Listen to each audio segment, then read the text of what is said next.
Hello, today I'm here to discuss Google Analytics 4, the replacement for Google Analytics Universal. I'll be going basically over the interface itself. I won't go in particular too much detail into certain areas as I'm sure you can appreciate, well, you don't want to listen to this monotonous voice for over 10 minutes.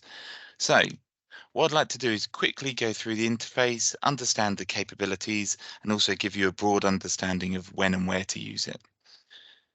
So as you can see, this is a Google demo account. I will send that to you afterwards so you can test around. It's a bit of a sandbox account where you have the ability to not only play around but see data live.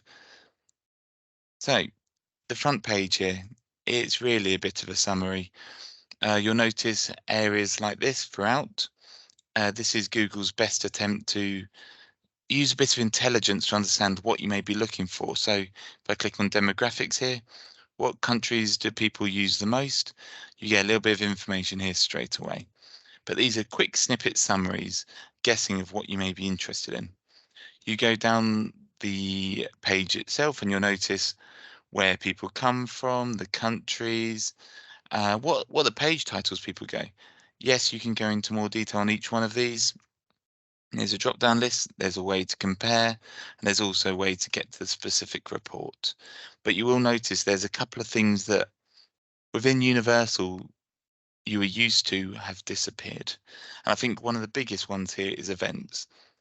So the biggest element I would say personally of this upgrade, albeit it's not really an upgrade, it's the equivalent of a helicopter upgrading to a spaceship. Yes, they're similar, but they're completely different at the same time, is what we call events. An event is that can be anything. There's a lot out the box, so when you install GA4, but a majority of them can be added in a more advanced nature. So an event is an action within a web page. So that could be a scroll, that could be watching a video, that could be completing a contact form, that could be a variety of these, sorry. So actually each event stitched together. And using these, this is how Google can really define of what people are doing. So rather than just using a cookie to follow someone, you can understand someone goes to the homepage, they scroll to the bottom, they click your video, then they go to the contact us form, then they complete the telephone area, and then they leave the website. You get all this information. That's a significant amount of information that you may not need, but this is where I always trying to get our clients to understand what you want and what you need. Need is key, want can be added. But that is just to keep an eye out for that. A conversion, that is an event basically that you value. So could that be someone completing a contact form? Brilliant. That's a conversion to you because you value that, and that is a key element that you want to monitor. So just to reinforce that point, any events can be considered conversions, but not all conversions are events. If we go into reports area, this is where the information is actually held. There's a lot less reports than you're used to. It's not a negative thing. I actually think it's probably a positive thing. But if you're looking for something specific you're used to, so for example, bounce rate, this search bar at the top is fantastic. It also gives you that little insight lightning bolt. I've never actually said that out loud, so I'm not sure what it is, but it gives you that, what gives you the information that you need. So always use that if you can't find the data you need. But as you kind of see here, there's real-time data coming in. But the three key areas are acquisition, engagement, monetization. Acquisition is where people are coming from. Engagement is how they're engaging on the website. And monetization is if you're an e-commerce store or an app, actually, that's one thing to kind of touch upon. This can be used for apps and websites. But this is areas where people are buying. So to quickly review the interface, you can add comparisons. So you can understand what people are through Google and stuff are doing, or organic search.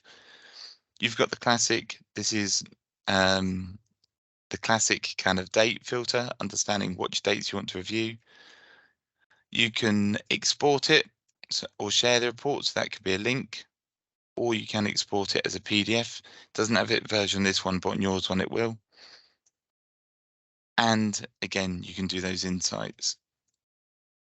Quickly going down this to understand the data. Users are number of users, i.e. people going on the website.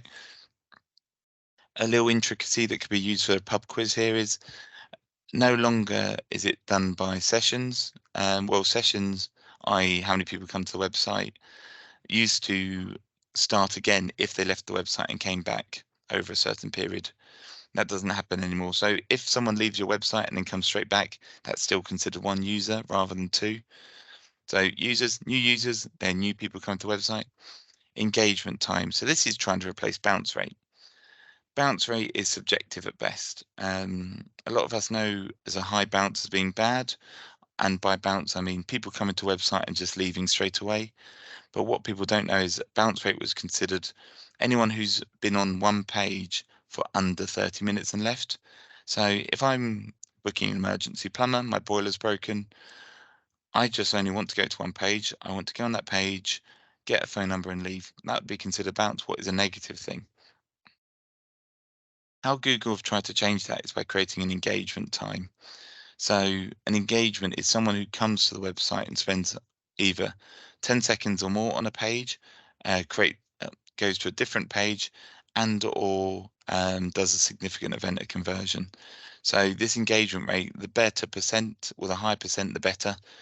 And also it gives you a time. So this engagement time, so this is how many people are engaged on the website and using it, and revenue, if you're an e-commerce store, how much money it's made over that period. Countries, common sense here, this is what countries are coming from. These are where they're coming from. So direct will still be for people's reference, people who type it into the browser, and or Google's box of going, oh, I'm not 100% sure where that's come from. But you will see new ones, for example, organic social, so not paid social. Top campaigns, this will be judged by yourself, defining the campaign. So CPC, cost per click, organic referral, email, etc., etc. Activity, and well, I can keep scrolling, but it's pretty much common sense, most of it. But the event, so again, talking about events, view item, page view. So again, you can see it's everything. So a view a cart, viewed an item, page view. These are all events that people are doing. But if I quickly go through now, because I appreciate it's already been about 8 minutes, and to go over the key areas. So acquisition, you'll have the summary page, the overview. Again, to reinforce, this is where people come from. So you can see it here. It gives you all the basic information, campaign, users, and countries. User acquisition is and traffic acquisition. Most the user interface, i.e. how it looks on most pages, is very similar, what is really effective. But if we look at user acquisition here, you'll see data is very similar to traffic acquisition. The format is. The difference is user acquisition are people who first come to the website. So this will be the attribution model, if people know what that is. Basically, this is first click conversion. If someone comes to the website and then comes back again for a different medium, so if they come to Google and then come back through Google Ads, the conversion, i.e. when they converted, will be associated to Google because they came there first. What you'll notice here is you have total users, new user is engaged sessions. Again, back to that kind of is not bounce rate anymore, is engagement rate. The rate itself, the engaged sessions per user, how many sessions they normally do on average, the average time, the events, this can be filtered. So if you only want to monitor people who have scrolled, you can see how many people have scrolled within that medium. And then the conversions itself. So again, the important things to you. So is that add to cart, membership, whatever it is a great place to play around with, and total revenue. As per the other places, you can change the time, date, etc. And if we went to traffic acquisition, this would be the same sort of user interface. So quickly moving on, engagement rate. So where are people engaging, i.e. how they're engaging on your website?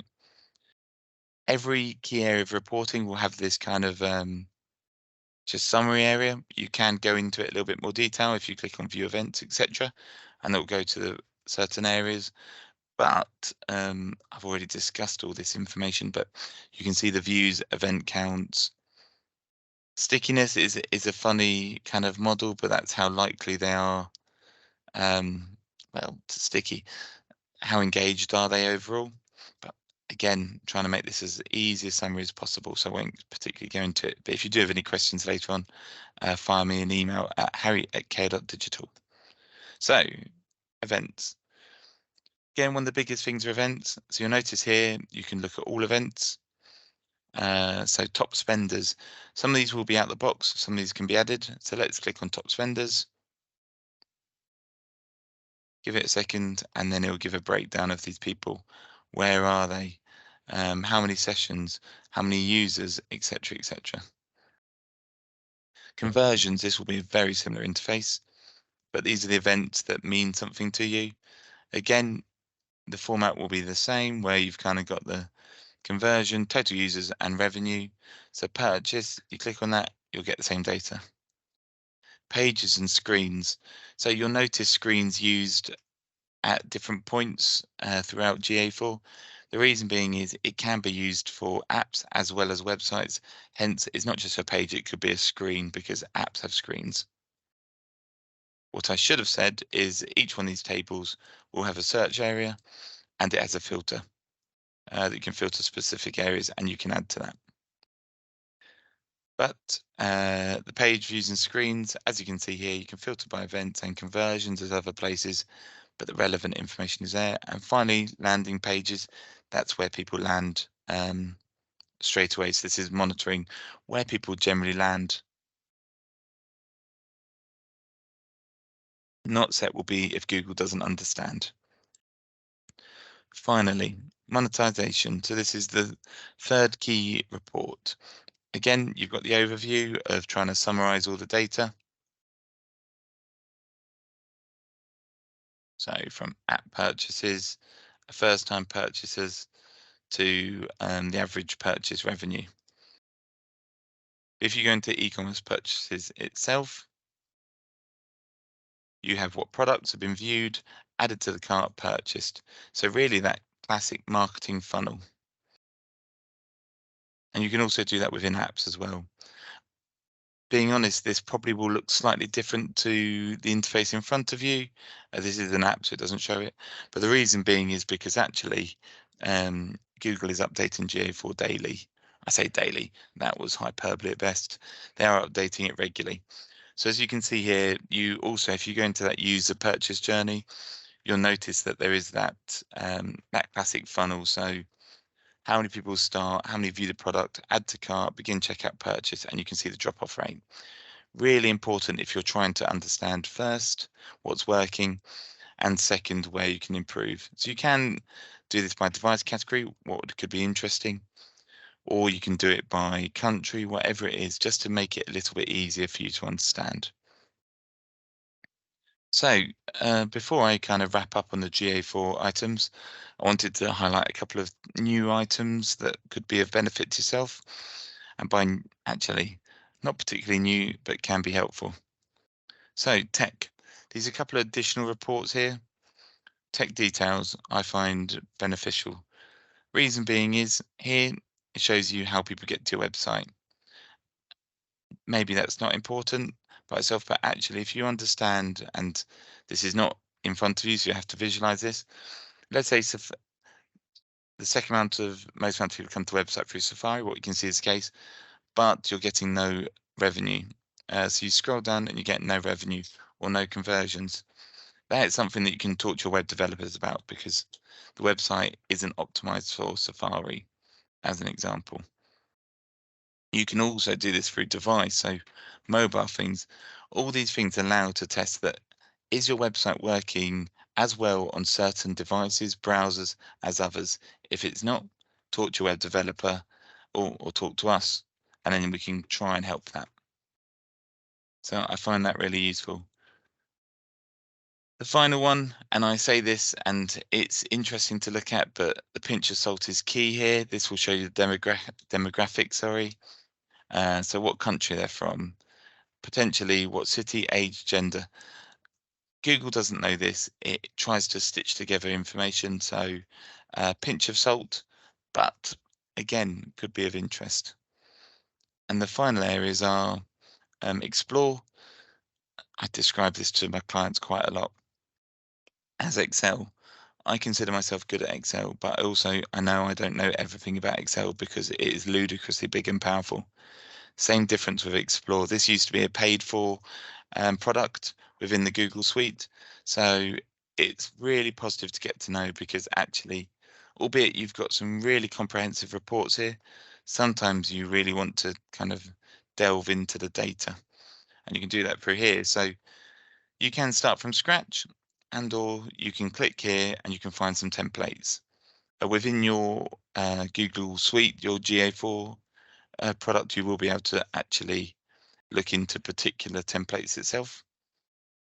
And finally, before you, well, class dismiss, is that a way of putting it? Finally, before we kind of go into it a little, well, we finish, I wanted to show you a couple items here. You'll find how to set it up within Setup Assistant, as well as the data stream gives you a little bit more information. So the measurement ID, configure your tag settings, etc., etc. I'll let you play around with that. And the final thing, just to almost to loop back to what I previously said, events. This area will show you all your events. And to make them a conversion, again, back to that idea that a conversion is the most important event to you, for lack of a better word. Albeit it's grayed out here, there's toggles. All you need to do is click that toggle and it becomes a conversion. So as easy as that. So as a bit of a summary, GA4 is very different to Universal, but it has significant capabilities. It may be different, but the nature of difference is you have to get used to it, especially as now it is the only product for Google. It may not be the only product for you, and I think going back to my comment about what data do you want versus need, if it doesn't give you the information you need, please you look for other providers and or reach out to us and we'll see what we can do. But thank you very much and hopefully catch up with you soon. Bye.